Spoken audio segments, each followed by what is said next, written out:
Satu partai komunis Cina, satu lagi partai Republik Amerika. Pers pasti heboh, gila nih orang. Mana ada dua partai ikut pemilu? Itu namanya perspektif. Karena pemilu adalah bukan sekedar kepentingan nasional atau regional, tapi kepentingan global. Oleh karena itu Amerika punya kepentingan siapa yang akan menang jadi presiden, Cina punya kepentingan siapa yang akan menang jadi presiden. Karena ada investasi di sini, ada lalu lintas perdagangan, jadi dia akan ikut serta. Di mana? Tentu tidak dalam kotak pemilu, tetapi dalam upaya untuk mempengaruhi voting. Dapat poin itu? Dapat. Itu perspektif. Kalau kita mengerti bahwa Indonesia ada di dalam pusaran global, ada isu Papua, ada kepentingan Amerika, ada kepentingan Cina dengan isu itu. Karena soal politik, keseimbangan politik di regional sekarang punya akibat pada kepemimpinan ke depan. Itu namanya perspektif. Kalau kita bilang misalnya di mana kepentingannya, sekarang kita setiap kali bicara tentang NKRI harga mati. Oh jelas, dari segi nasionalisme, dari segi patriotisme. Tapi dari segi akademis kita bertanya, harga matinya berapa? NKRI seumur hidupnya berapa tahun? Tentu sepanjang abad, sepanjang sejarah. Itu namanya pendekatan normatif. Keinginannya begitu, pendekatan das sollen. Tapi dasainya bagaimana faktanya? Kalau terjadi misalnya tadi perang dagang di Laut Cina Selatan, yang sekarang perang dagang antara Amerika dan Cina, berkembang menjadi perang terbuka, perang bersenjata, dan eskalasinya terjadi terus kan? Cina sekarang udah ngusir armada militer Amerika di situ, Amerika boleh kasih peringatan. Jadi ada kemungkinan terjadi eskalasi di situ, dan eskalasi itu terjadi seminggu sebelum pemilihan umum. Apa akibatnya bagi pemilihan umum Indonesia? Itu namanya membuat analisa dengan perspektif yang kadangkala berlainan dengan perspektif normal. Karena kita hitung misalnya kalau terjadi pemilunya bisa batal, bisa. Itu pentingnya menguji argumentasi dengan perspektif yang lengkap, bird's eye view, pandangan burung dari atas dia bisa lihat blockingnya. Begitu cara kita menganalisa. Sekarang kita bikin modulasi, bikin modeling. Kalau terjadi perang terbuka di situ, di dalam analisis akademis NKRI hanya bertahan 14 jam. Lalu kita bilang nggak mungkin. Ya memang kita ingin supaya nggak mungkin. Tapi kalau itu terjadi, artinya perang di Laut Cina Selatan, armada ke-7 Amerika akan naik dari Pakistan ke Okinawa. Dari Okinawa yang satu turun ke Pakistan, lalu dia jepit Laut Cina Selatan. Bagi Indonesia akibatnya apa? Seluruh jalur energi berhenti, impor pangan berhenti, itu obat-obatan berhenti. Karena itu jalur energi nasional. Bisa dapat ya, saya kasih gambaran umum supaya kita belajar untuk menganalisis masalah itu pada tingkat yang paling ekstrim, paling radikal. Nah, dalam keadaan dijepit karena dianggap Indonesia proksinya Cina, maka seluruh radar penerbangan juga dikacaukan. Pertanyaannya misalnya berapa banyak ibu yang sedang hamil yang akan menderita dan mungkin keguguran karena tidak ada obat antibiotik, karena jalur obatnya dihentikan. Loh, kok bisa begitu? Karena kita masih impor obat, karena kita masih impor energi, kita masih impor bahan pangan. Jadi problemnya karena kita importir banyak hal, maka kalau terjadi clash di situ, NKRI itu berhenti dalam 14 jam. Ada nggak capres yang bicara itu? Bicara tentang global politics. Jadi saya ingin agar supaya teman-teman di Papua punya perspektif burung untuk melihat persoalan. Memang ada problem otentik di dalam masyarakat, tapi dari awal saya mengingatkan itu supaya kita tidak ditipu atau tidak diselewengkan di dalam lalu lintas percakapan ILC lah, segala macam Metro TV yang sebetulnya lebih banyak isinya sensasi itu. Karena itu di ILC saya ILC itu saya nyibul, Kalau di forum ini tempat saya bertobat, karena saya mesti diskusi, mesti mempertanggungjawabkan alasan saya, argumen saya. Iya, saya nggak perlu mempertanggungjawabkan, saya tahu itu urusan politik semua itu diselesaikan kotak suara nih. Tapi di sini, di dalam forum anak muda, dalam forum kumpulan pikiran akal sehat, saya harus pertanggungjawabkan setiap dalil yang saya ucapkan. Itu soalnya. Itu bab 1. Selesai Ya, satunya selesai. satu selesai. Yaitu cara melihat soal. Sekarang kita lihat soalnya, tadi metodologinya tuh, yang lagi bikin disertasi atau tes atau skripsi. Sekarang masuk pada, tadi sudah terangkan apa itu perspektif, sudah terangkan apa posisi saya, yaitu bird's eye view. Saya terangkan apa itu Papua menurut perspektif tadi gitu ya. Jadi runtuh kan jalan berpikirnya tuh, supaya kita tidak dungu.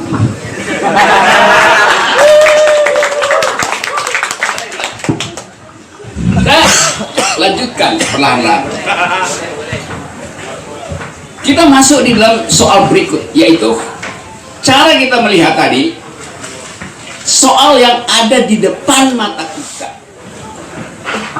Kalau Anda melihat potret, Anda mesti ada dalam jarak supaya Anda bisa bedain itu foto siapa.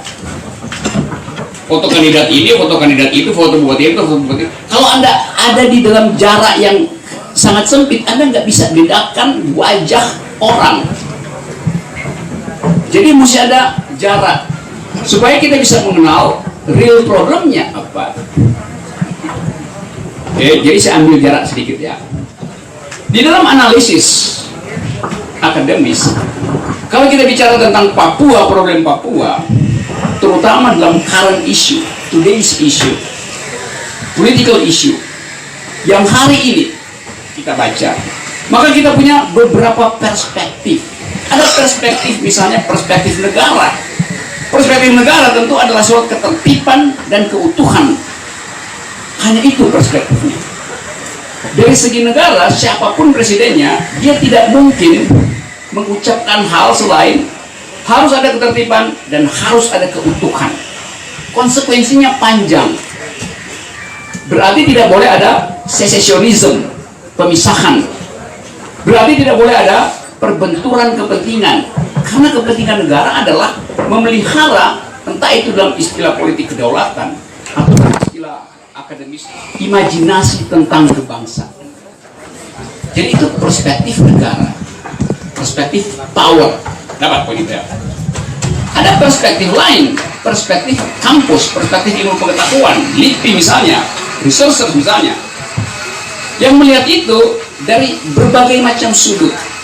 Misalnya kepentingan human rights, kepentingan keadilan, jelas akan berbeda cara pandang negara dengan cara pandang akademisi. Dapat poin itu ya. Nah, kalau terjadi perbenturan atau perselisihan cara pandang, di mana diselesaikan? Jadi dalam forum semacam ini. Minimal kita udah dapat dua cara pandang negara, perspektif negara. Dalilnya adalah ketertiban dan keutuhan. Cara pandang akademis, dalilnya adalah kemungkinan dan keadilan. Jadi dalam cara pandang akademis tidak ada kepastian terhadap satu problem, selalu diucapkan sebagai possibilities, bahkan bukan probabilities. Bisa bedain antara possibility dan probability, bisa bedain. Probabilitas itu kemungkinan yang sudah diukur, posibilitas kemungkinan yang belum diukur tapi dua-duanya berpotensi untuk menjadi lain. Itu beda antara probability dan possibility. Kenapa begitu? Karena tradisi akademik, tradisi ilmu pengetahuan adalah tidak menyatakan sesuatu sebagai hal yang sudah final. Terlarang di dalam tradisi akademis untuk mengatakan ini sudah final. Karena ilmu pengetahuan justru bertumbuh di dalam dialektika, di dalam kontradiksi, di dalam pertarungan argumen. Jadi ilmu selalu berada dalam situasi kesementaraan, selalu berada dalam situasi belum selesai atau situasi not yet. Mengapa begitu? Sebab dalam teori, dalam cara kita berpikir filosofi, epistemologi, sesuatu itu selalu dimungkinkan untuk berubah, dimungkinkan untuk menghasilkan yang lain. Nah karena itu misalnya, kalau kita bicara tentang misalnya politik identitas, ada dua hal yang mesti kita pisahkan. Apa yang disebut dengan identitas? Di dalam politik identitas itu adalah KTP. Nih identitas saya, kartu kredit identitas saya. Tetapi apa benar itu yang disebut dengan identitas? Kalau misalnya pada saya ditanya, Pak Rocky, saya minta, panitia minta kurikulum vitae, biodata yang lengkap. Dia bilang begitu. Saya bilang, saya belum mati. Jadi tidak mungkin ada biodata lengkap bila saya belum mati. Jalan terus. Bio artinya hidup, data artinya selesai. Yang hidup tidak mungkin sudah selesai. Jadi istilah biodata itu istilah yang mengandung kontradiksi. Dapat poin itu ya? Dalam bahasa Yunani, identitas artinya dia yang sudah meninggal. Mengapa? Karena hanya mayat yang punya identitas selesai, sempurna. Cuma mayat yang bisa diidentifikasi. Kalau Anda masih hidup, tidak mungkin Anda bisa diidentifikasi.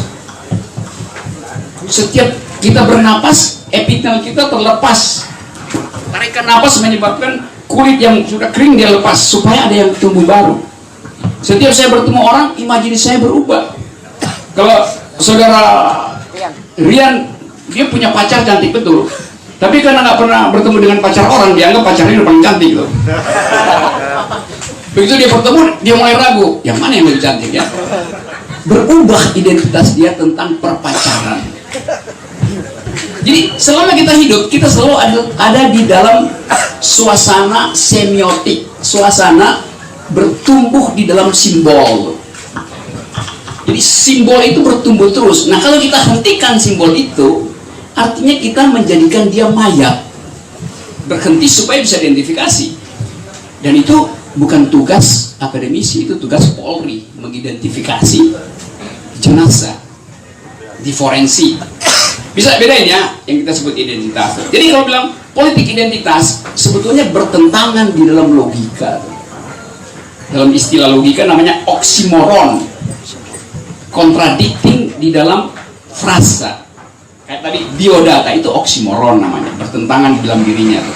Bio hidup, data meninggal. Jadi hidup yang sudah meninggal, gimana orangnya?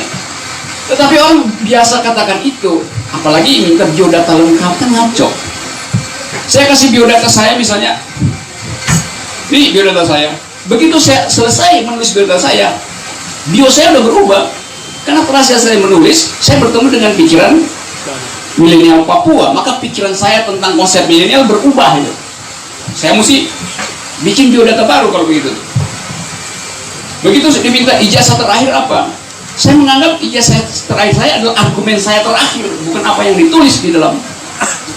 Ditandatangan sama rektor. Itu namanya. Sehingga kalau dibilang apa pentingnya ijazah, saya sering katakan bahwa ijazah itu tanda seseorang pernah sekolah, bukan tanda dia pernah berpikir itu. Itu poinnya. Karena ijazah menjadi identitas baru. Padahal pengetahuan bertumbuh setiap 8 jam pertumbuhan pikiran bertumbuh, pengetahuan berubah. Nah itu berakibat pada kurikulum. Misalnya universitas negeri diwajibkan untuk hanya boleh mengubah kurikulum setiap 2 tahun karena ada konsekuensi anggaran di situ. Padahal ilmu fisika itu setiap 8 bulan teorinya berubah. Yang nggak berubah cuma matematika. Ilmu fisika ilmu yang berubah. Jadi misalnya ada profesor, dia lulus 10 tahun lalu, nggak pernah buka majalah Nature misalnya, buat riset terakhir tentang teori evolusi, tentang teori alam semesta. Dia masuk ruang kelas, mulai ngajar. Mahasiswanya ngangguk-ngangguk, padahal yang diajarin itu adalah materi 10 tahun lalu. Ada mahasiswa yang baru, walaupun dia begadang semalaman, tapi tadi pagi dia iseng-iseng buka Google, dia baca majalah Nature. Oh, nggak begitu teori alam semesta. Stephen Hawking sudah rubah begituannya. Tapi mestinya dia protes pada profesor di depan kelas kan, Pak Profesor salah itu. Saya baca Nature edisi terakhir nggak begitu. teori tentang everything. Profesor kan bilang, kamu siapa? Mahasiswa semester 3, keluar ruangan. Kan ngaco kan? Padahal mestinya terjadi dialektika. Profesor katanya, Anda baca informasi dari mana? Sehingga tumbuh pikiran dari dalam kelas. Nah, profesor yang mempertahankan feodalisme semacam itu profesor dulu. Ya. Karena itu, kalau di dalam kelas pengetahuan, dosen lagi ngajar, saudara jangan ngangguk-ngangguk aja. Iya Pak, benar. Harusnya sikap kritis, mestinya enggak, salah, bodoh, bego, tunggu, profesor tolol. Supaya ada percakapan, ada dialektika. Si profesor tertantang untuk membaca riset terakhir tentang teori identitas, tentang teori fisika, tentang kimia molekuler. Itu namanya kemajuan ilmu pengetahuan. Jadi itu yang lebih penting. Demikian juga dalam cara membaca politik. Kita tidak patuh pada doktrin seseorang, pada kampanye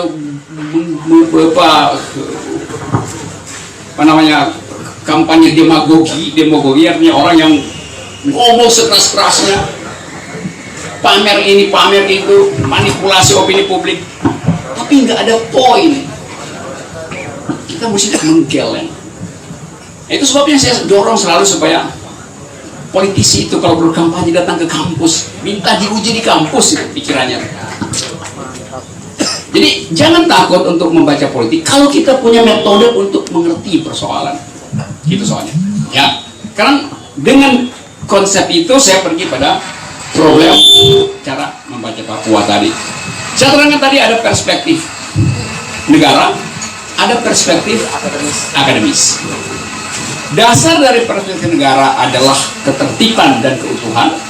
Dasar dari perspektif akademis adalah posibilitas, kemungkinan untuk dilihat dengan cara berbeda ya. Itu yang menyebabkan kenapa perspektif negara dan perspektif akademis selalu bertentangan. Karena negara ingin finalkan pendekatan dan itu memang perintah konstitusi. Akademis ingin mengucapkan kemungkinan. Karena itu adalah dalil keadilan. Nah, begitu juga cara kita melihat Papua. Soal-soal semacam itu nanti dalam diskusi saya bisa terangkan lebih jauh. Nah, dalam perspektif yang kedua tadi akademis, kita melihat riset tentang Papua ternyata tidak cukup, bukan sekedar tidak lengkap, tapi tidak cukup. Karena metodologinya tadi saya terangkan, metodologinya tertinggal, tercecer bertahun-tahun sebelumnya.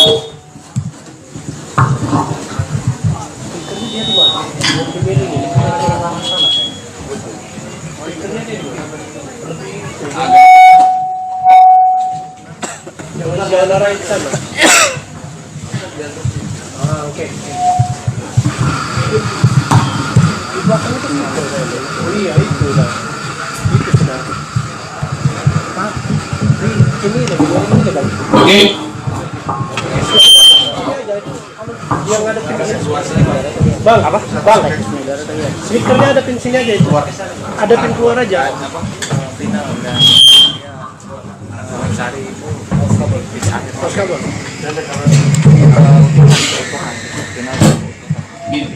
Agak karena ya, feedback jangan.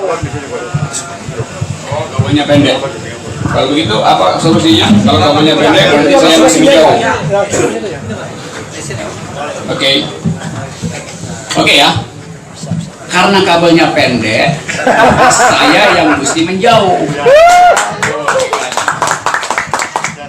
Nggak mungkin saya speakernya menjauh, pendek kabel saya masih panjang. Oke ya. Sekarang kita mau membaca problem Papua di dalam kompleksitas problem itu.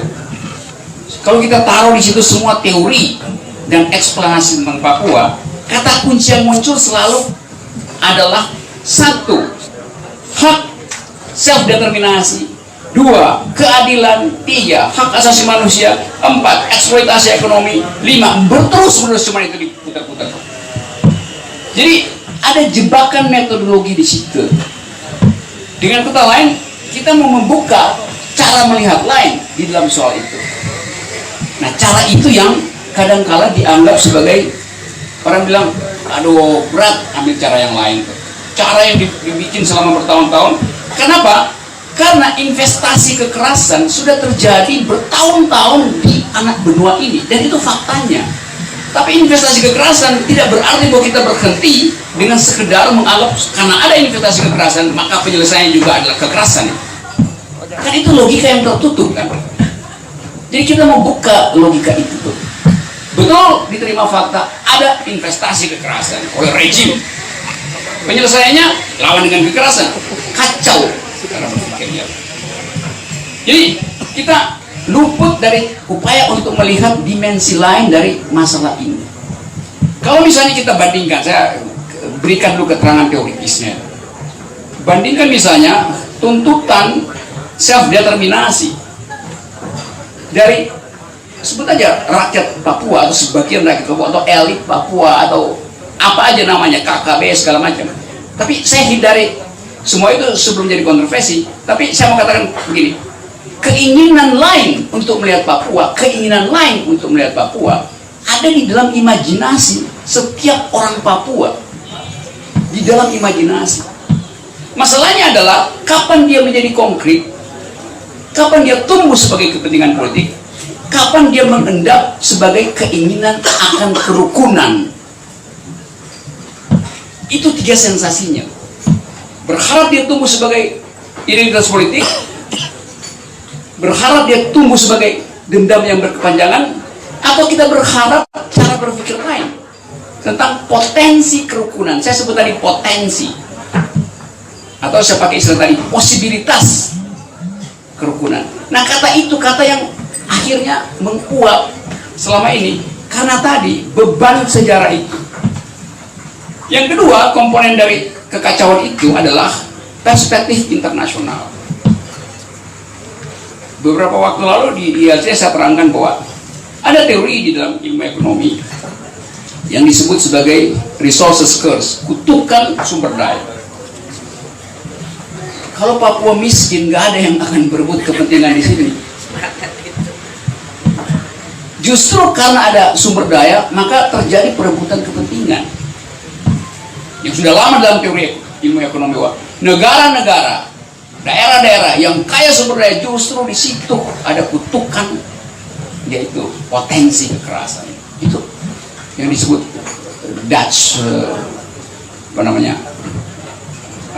ekonomi kutukan sumber daya.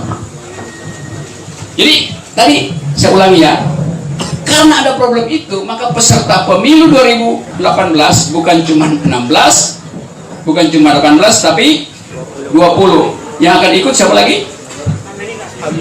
Partai Republik Amerika akan ikut pemilu, Partai Komunis Cina akan ikut pemilu. Tapi tentu nggak mungkin di surat suara dicetak.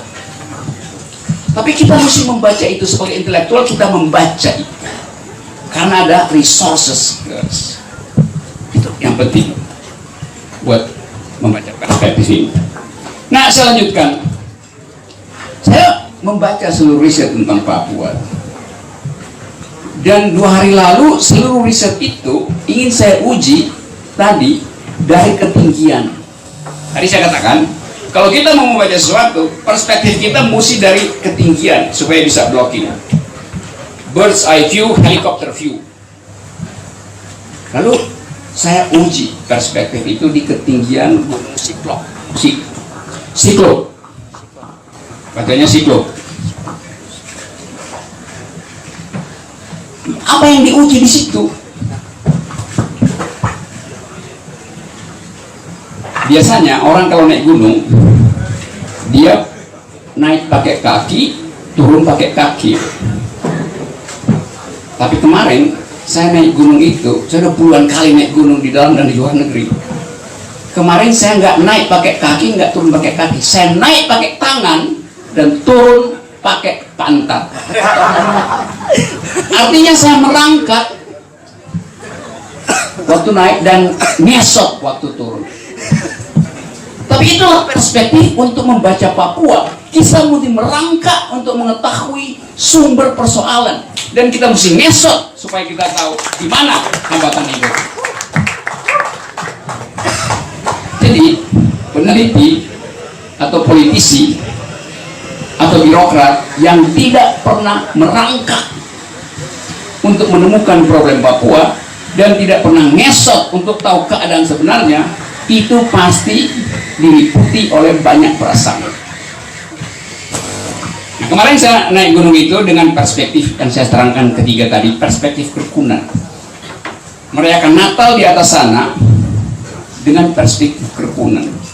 Bertemu dengan beberapa agama yang berbeda, bertemu dengan jenis milenial yang berbeda, tapi sama-sama merasakan siksaan merayap dan penderitaan ngesot. Tapi di situ justru kerukunan dibuktikan.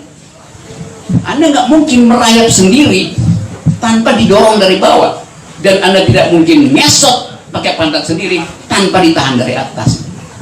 Itu ide tentang kerukunan kebersamaan. Saya tidak bicara tentang kepentingan politik memakai perspektif itu, tapi saya ambil hal yang simpel yang tidak pernah dilihat orang lain. Kalau kita bandingkan misalnya dengan ini kabelnya ini kurang sempurna. Kalau kita bandingkan dengan keadaan di luar negeri misalnya, di dalam berbagai macam bentuk secesionisme, kalau orang bicara tentang keinginan revolusioner untuk membentuk negara sendiri, memisahkan negara sendiri, itu dijamin oleh hukum internasional. Jelas itu dijamin. Tetapi harus ada argumen yang cukup untuk menghasilkan dalil itu. Dulu saya riset tentang gerakan revolusioner di Sandinista di Nicaragua. Gerakan kiri Nicaragua berupaya untuk membuktikan bahwa dia eksis. Karena itu di dalam hutan dia bikin satu klub studi untuk mengevaluasi seluruh percakapan politik dunia tentang Nicaragua, dan dari hutan itu dengan waktu itu masih pakai satelit, berita satelit kecil, peristiwa dari hutan Nicaragua diupload ke sebuah situs di UCLA, University of California di Los Angeles. Jadi peristiwa pemberontakan, peristiwa revolusi di Nicaragua oleh golongan kiri Sandinista dituliskan dalam paper akademis oleh profesor-profesor researcher yang pro gerakan kiri Nicaragua, dan kemudian dijadikan artikel di jurnal ilmiah. Karena ada keutuhan pikiran. Hal yang sama mungkin kita baca di media internasional tentang potensi problem Papua, diupload lewat WA, lalu diakumulasi dan dirumuskan sebagai dalil di pusat-pusat gerakan mahasiswa di Australia, di Pasifik, di London. Dan itu hal yang nggak mungkin kita tahan karena globalisasi, globalisasi. Sama halnya nggak mungkin saya menahan untuk tidak membaca politik. Begitu saya buka WA pagi, isinya adalah politik. Politik siapa? Politik emak-emak. Emak-emak ribut politik. Jadi kita belajar politik dari emak-emak. Dengan kata lain, sumber kita belajar politik sekarang tersebar kemana-mana.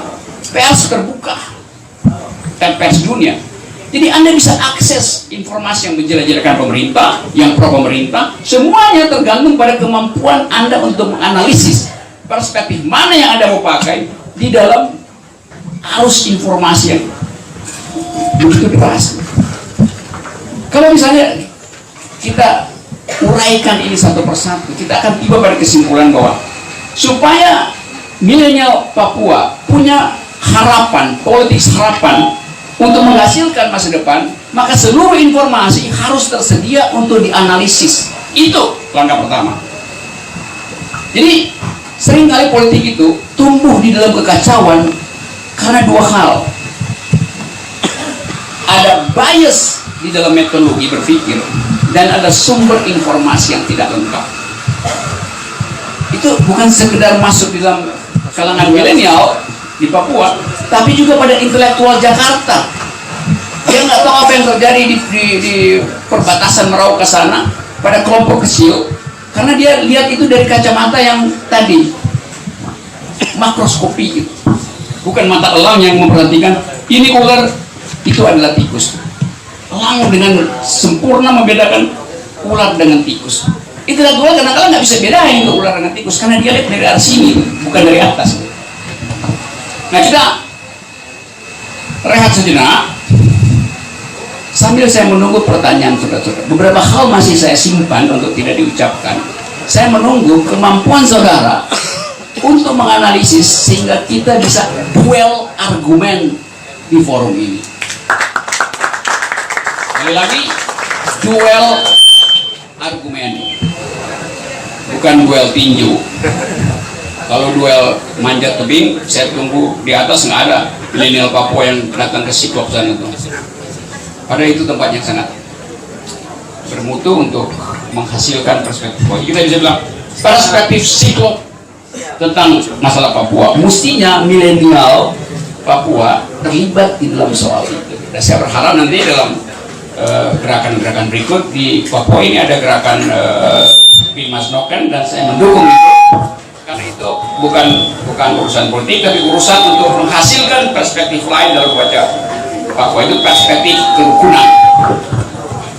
Oke ya, sambil kita diskusi, saya pastikan bahwa 60 detik sebelum jam 8 kita bubar. Bisa ya? Supaya saya bisa ada acara lain. Tadi saya bilang 1 jam, oke, saya kasih bonus 30 menit. Jadi jam 8 sudah selesai. Saya minta maaf nggak bisa lama di sini karena saya masih janji dengan lingkungan yang lain, ada pers dan ada beberapa aktivis sosial di Papua yang menunggu saya. Tapi saya sudah minta izin mereka, saya bilang maksimal jam 8 saya selesaikan pembicaraan ini. Jadi sekali lagi saya senang karena ruangan ini jadi penuh. Ini satu dapil apa? Tim kampanye. Jadi sekali lagi pakai 30 menit ini kita diskusi dan kita cari tadi posibilitas untuk membaca Papua. Kata kuncinya adalah possibility, kemungkinan lain untuk membaca Papua, bukan kemungkinan yang sudah final tadi, kemungkinan pun yang sudah baku. Oke? Ya, terima kasih.